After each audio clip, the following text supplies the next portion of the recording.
Hi everyone, this is Soulrise Gaming and welcome to Shadowclone build guide update from version 3.4. Just before we begin, just want to let you know this information on this build is from version 4.0. So this has been updated by DreamXZE from the 3rd of November 2019.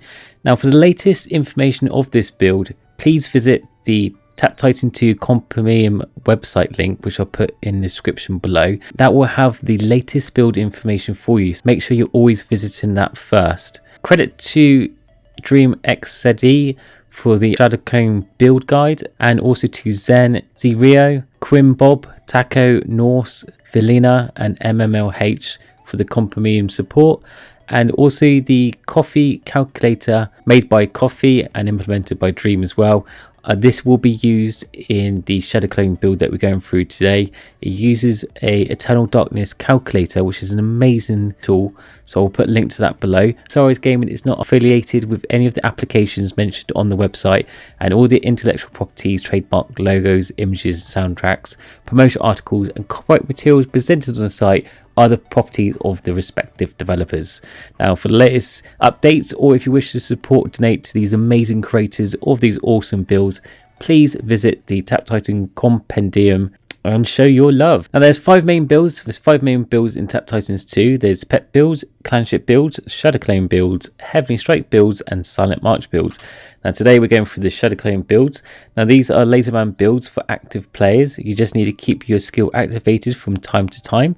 It does require the most artifacts and specific mythic sets to be any decent at push and power and speed, mostly used by late game players due to needing decent mana regeneration and damage to skip through bosses. This is the Shadowclone build guide. The skill point ranges. Shadowclone builds require at least 300 skill points. You can do it with a lower amount, but it will need mana access build. Then there will be a high chance you don't already have mana reducing artifacts yet needed for this build, which is also the reason why there is a skill point gap of between 300 and 600, as it's dependent on what artifacts you currently have to make this build worth it or not. If you have 300 skill points or more, you need all the mana reducing artifacts, and if you have 600 skill points or more, you may need some mana reduction artifacts or some high mana regen pets. Which pet should I use? Now equip the lowest level one of these. So it's lowest level all gold or all damage. Lowest level because higher passives and smaller actives require more damage than higher active and lower passives. You can check the active and passive effects if you click on the pet to view its details. Just to note, when all the pets have reached level 100, the active and passive effects will be 100%, so it won't matter which pet you equipped. Although if you do own Fatal Samurai Mythic set, it will matter again because that set grants you a 25% active pet level. You can always use the pet optimizer, which I'll put a link to it below, to know which is the best pet to use. Now for the skill point tables, there's 3 different variants. There's a farm build, hybrid and push builds, and it can have 2 main gold income, which is Pet, Heart of Midas or Fairy. If you need any update or information, you can contact DreamXZE through his Discord. I'll put his Discord link in the title of each of his builds. Now before we begin, you probably notice on the table there on Eternal Darkness, which is one of the key factors in the skill builds for Shadowclones, there's an X across the board. Now the reason for this is because the reduced SP count display doesn't take into account of the cost of Eternal Darkness skill. You can directly use the build independently of your ED level. There are 2 cases. So without Ruthless Necromancer set, use the coffee calculator, which I'll put a link in the description below, to know your ED level with 3 hits per stage. Now with Ruthless Necromancer set, again use the coffee calculator to work out your ED level with the 2 hit per stage. So when you know your ED level, you just need to subtract the accumulated SP cost of the ED skill from your in-game skill point count. Now the remaining skill point count you have left directly gives you the column that you need to follow on the build. So say for example, I use the ED coffee calculator and it shows that I need a ED level of 22 and I have over 122 skill points. I deduct the 22 from the 100 skill points I have, leaving me 100, and then I'll follow the guide on the screen and go to the most closest column I can see, which would be 94, and then follow the guide down as shown on the screen and just fill in where the X is with the 22 skill points for ED. This is the beginning section for Shadow Clone build Pet Heart of Midas income, and this is the farm build, and this is if you've got skill points between 30 and 208, and this will be if you had skill points between 229 to 1305. And this will be towards endgame players who have 1386 skill points to 3327 skill points. And again, you use this exact same format, so you need to work out if you got, first check if you've got Ruthless Necromancer set, if you want to do it with or without RN, and then use a coffee calculator to work out your ED, subtract it from the skill points you have to figure out what column you need to use, and then just follow as the table shows you. Now this is the Shadow Clone hybrid build, so this will have a bit of power and a bit of gold farming as well, so a bit of speed and a bit of power, best of both. And this is for Pet Heart Midas income. This will be a table if you have skill points between 241 to 1258. And this will be for players that have skill points between 1381 to 3480. And lastly, this is the push build, so this will be the most strongest one to push through to get you more stages, and this will start from SP count of 236 to 1414, and then from 1556 to 3493 skill points. And the same thing applies.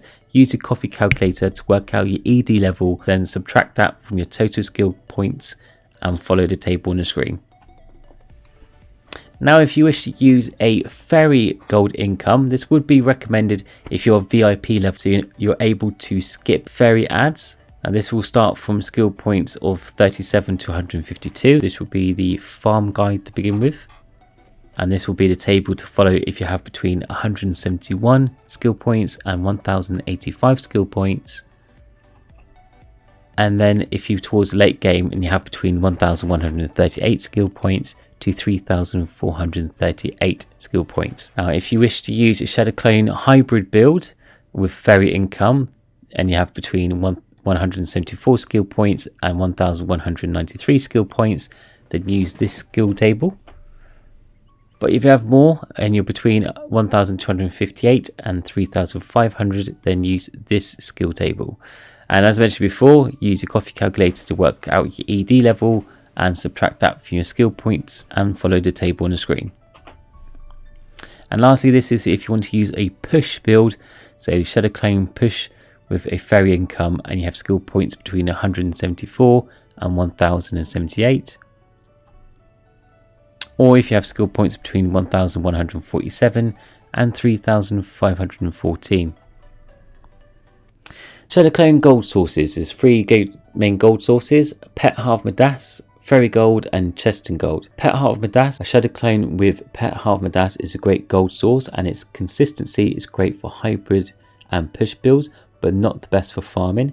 If you choose to do Fairy Gold source in Shadow Clone, it's not really recommended for low skill point players, as you need to invest wasted skill points into the Night Tree. Only recommended for players over 700 skill points or more. For those players, it does make a great gold source for pushing builds. Now if you choose Cheston Gold, it's the best source for Shadow Clone builds, as it can be less active than the Fairy Gold source. Remember, this is a layman's build. Again, it's recommended to wait until over 700 skill points so you can afford to unlock it enough of the skill tree. Main skills for Shadow Clone build, there's Phantom Vengeance. This is the #1 skill for Shadow Clone build. It will increase your Shadow Clone attack damage and attack rate. Note, the attack rate increase will not increase your Shadow Clone's ability to cast Mana Siphon or Lightning Strike. Eternal Darkness. This skill will allow the Shadow Clone to snapshot the highest possible damage that you have acquired. This means it will save that damage and it will not decrease even when your skill runs out. Any skill but Shadow Clone and Deadly Strike. This skill also increases the duration of Shadow Clone active skill, and it gives Smash Skip, and this Smash Skip is mostly used when the player has Ruthless Necromancer Mythic set. Dimensional Shift increases the primary effect and skill duration of all active skills when Shadow Clone is active. This boost will be lost whenever Shadow Clone runs out. Lightning Strike. This skill can be activated through Shadow Master's attack, which is taps, or Shadow Clone attacks. This skill can be used when you have one of your 6 active skills activated, and this skill can reduce a portion of the Titan with each activation, but it can never kill a Titan on its own. Additionally, it cannot be boosted by perks or by anchoring shots stunning Titans. Shadow Assassins allows your Shadow Clone to deal deadly strike damage. Note, deadly strike damage done by Shadow Clone attacks will not be displayed in green text like Sword Master attacks are displayed. Deadly strikes should be active in order to get this boost. Ambush. Ambush gives you more multi-spawn count and chance. Multi-spawn Titans vary from 4 if you have ambush at 0 or 24 if you have ambush at 10. Equipment to use, and this is secondary stats in order of importance. So your sword, you want to be equipped critical damage or all damage, with your secondaries in Shadow Clone, Warcry, Fire Sword and Deadly Strike. Helmet, you want your main in sword attack damage or your main hero being the strongest hero you have. And your secondary in ground hero damage, boss damage and flying hero damage.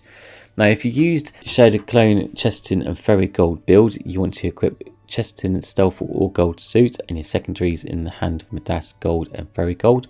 But if you wanted to use the income and pet Hand of Midas Gold build, you want to equip Boss, Stealth or All Gold suit and your secondary in the Hand of Midas Gold or Heart of Midas Gold. Your aura, you want your sword or slash primary boost, whichever has the highest multiplier. And your secondary in Chesterton chance, 10 times chest or 10 times boss, and multiple fairy and many mana. And finally slash, you want your Shadow Clone damage equipped, and then your secondary in portal chance, all probability, critical chance and deadly chance. Now main artifacts to use, the main Shadow Clone artifacts ranked from highest to lowest. So you want your Drunken Hammer, your Samosuke Sword, your Strife's Piece, your Hero's Blade, the Sword of Storms, the Fury's Bow, Charm of the Ancients, Tiny Titan Tree, Helm of Hermes, Orion's Charm, Titana's Scepter and Elixir of Eden. The quality of life artifacts are artifacts that have max levels, normally maxed at about 40. These are recommended to have at full max level as you can to get the full effects from the artifacts. Now first one is the Hourglass of Impatience, which gives you a minus 80% on all active skills cooldown. Then you have your Phantom Timepiece, which gives you a plus 30 seconds to all active skill duration. You've got your Forbidden Scroll, which is plus 60 seconds to Deadly Strike duration. Your Ring of Fidelity gives you plus 60 seconds of Hand of Midas duration. Your Glacial Axe, which is plus 60 seconds Fire Sword duration. Your Aegis, which is plus 60 seconds Warcry duration. Your Swamp Gauntlet, which is plus 60 seconds Shadow Clone duration. Your Glove of Kuma, which is minus 30 Deadly Strike mana cost. Your Titan Spear, which is minus 40 Hands of Midas mana cost. Your Oak Staff, which is minus 30 Fire Sword mana cost. Your Arcana Cloak, which is minus 40 Warcry mana cost, and your Hunter's Ointment, which is minus 40 Shadow Clone mana cost. How to level active skills. If you can't maintain your 5 main active skills at max level since the beginning, you should instead use them at level 1. Whenever your damage is not quite killing titans or bosses anymore, max out your Shadow Clone and Deadly Strike. After that stops killing titans, follow up with max Hand of Midas, and lastly you want to max out your Warcry and your Fire Sword.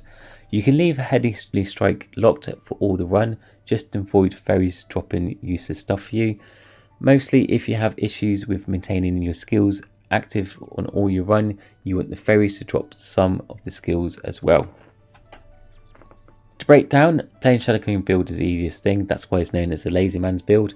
All you need to do is keep activating your active skills. If you have mana problems, best to leave all your skills at level 1. As mentioned before, maxing out your Shadow Clone and Deadly Strike, and if it doesn't stop killing titans, then max out the Hands of Midas, and lastly max out the Warcry and Fire Sword. Now you can swap to a speed run by putting skill points into Ambush, ideally to 10, or Eternal Darkness if you have Ruthless Necromancer Mythic set. This will take power from your pushing build, so bear this in mind. I hope this video has been helpful. If you have enjoyed this video, please like and subscribe for more Tap Titan 2 content. I will be releasing Tap Titan videos every Tuesday and other mobile game guides on Thursday, and you can see me stream on Twitch or YouTube every Sunday between 8 and 9 GMT time. I hope this helped. Thanks for watching. I hope you have a great day. Take care.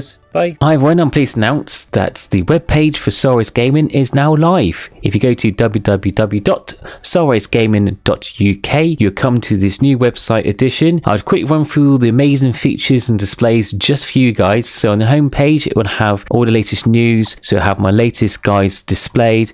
Also to quick updates of all the games and the current news and the updates of my social medias on the homepage. Or you can go to About and News, which will tell you all about any new artists or developments or guides or any people working on projects on myself and any special things that happen. Sometimes there might be certain special events I might attend to, so check out this page. And the next exciting thing is the guide section. Now at the moment I'm covering Tap Titans 2 and Cyber Hunter. I will be covering more guides coming soon, but with each guide has a fully in-depth video tutorial. As you've probably seen my video before, they're all detailed bullet point PowerPoint guides with video animations, and each guide I do will have a downloadable PDF for you to take away. So each guide will on this website you can download for free straight to your computer, tablet or phone. All of this is for you. Also, if you have any questions, you can contact me live on this chat function at the bottom of every web page.